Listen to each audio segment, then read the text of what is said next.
China wants Taiwan back. Taiwan doesn't like the idea. They think that when Chiang Kai shek retreated to Taiwan, a new country was built and China had no part in it. But for us to better understand this, let's go back a little to the story of Chiang Kai shek. Just note that this is not meant to be a comprehensive history of what happened. This is just meant to become an introduction, and I hope that you would further research the history of Taiwan. Chiang Kai shek became the leader of the nationalist government of China in the 20s. Japan invaded China in the 30s, throwing everyone into chaos. Chiang Kai shek reluctantly joined forces with Mao Zedong to resist the Japanese during World War II. Mao was the leader of the Communist Party of China.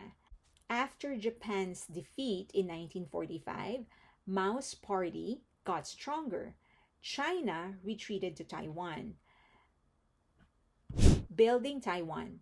Chiang Kai shek and the party KMT fled to Taiwan, taking about 2 million people with them, including soldiers, officials, and intellectuals. They also carried much of China's gold reserves and cultural treasures. In Taiwan, Chiang Kai shek declared Taipei the temporary capital of the Republic of China, or ROC, insisting that his government was the legitimate one and that mainland China still belonged to him. Mao, meanwhile, proclaimed the PRC, or People's Republic of China, in Beijing the official one. The tension between the locals and the incoming refugees were high, but Chiang Kai shek had a vision. First is land reform. The government sold state owned land previously owned by the Japanese colonial government to farmers at affordable prices. Farmers could pay in installment over several years, making land ownership more accessible. Over 300,000 tenant farmers became landowners, giving them a direct stake in their productivity and prosperity. Next is industrialization. Taiwan received $3 billion in economic and military aid. During that time, that was a huge thing.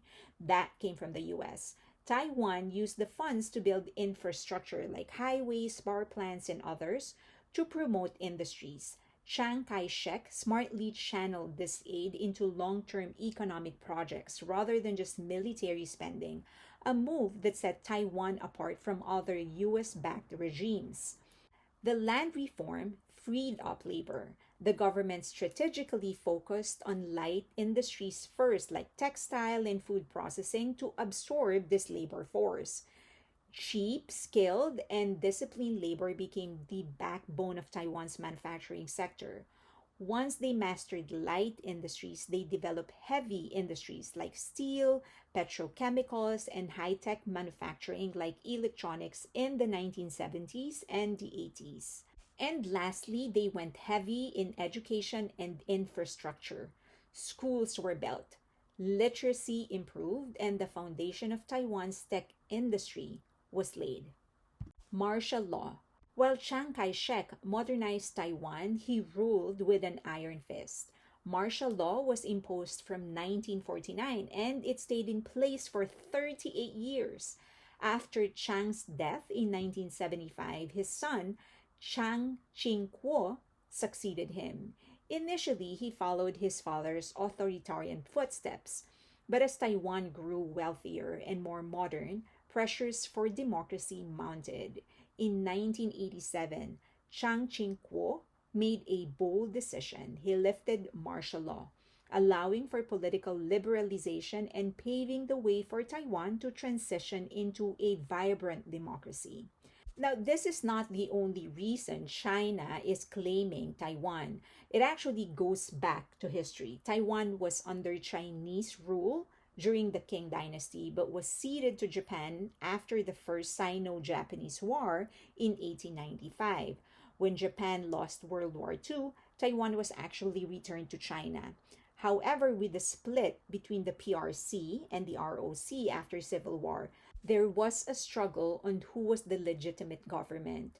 To the PRC, Taiwan is a renegade province that must eventually be reunited with the mainland. Taiwan, on the other hand, moved on. They believed that Chiang Kai shek already built a different country and they want to retain their independence and their own culture. Now, this is not to say everybody loves Chiang Kai shek. He actually remains a polarizing figure.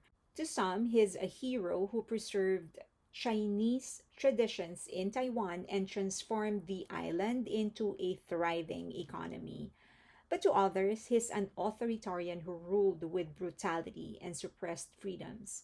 His complicated legacy mirrors Taiwan's complex history, a blend of resilience, ambition, and the enduring struggle for identity. So, whether you see Chiang Kai shek as a flawed visionary or a stubborn leader, his story is undeniably central to the understanding the modern relationship between China and Taiwan, a saga that continues to shape geopolitics today. So, what do you think is going to happen? Do you think China is going to succeed in taking Taiwan for themselves? Or do you think Taiwan is going to find its way to keep its independence?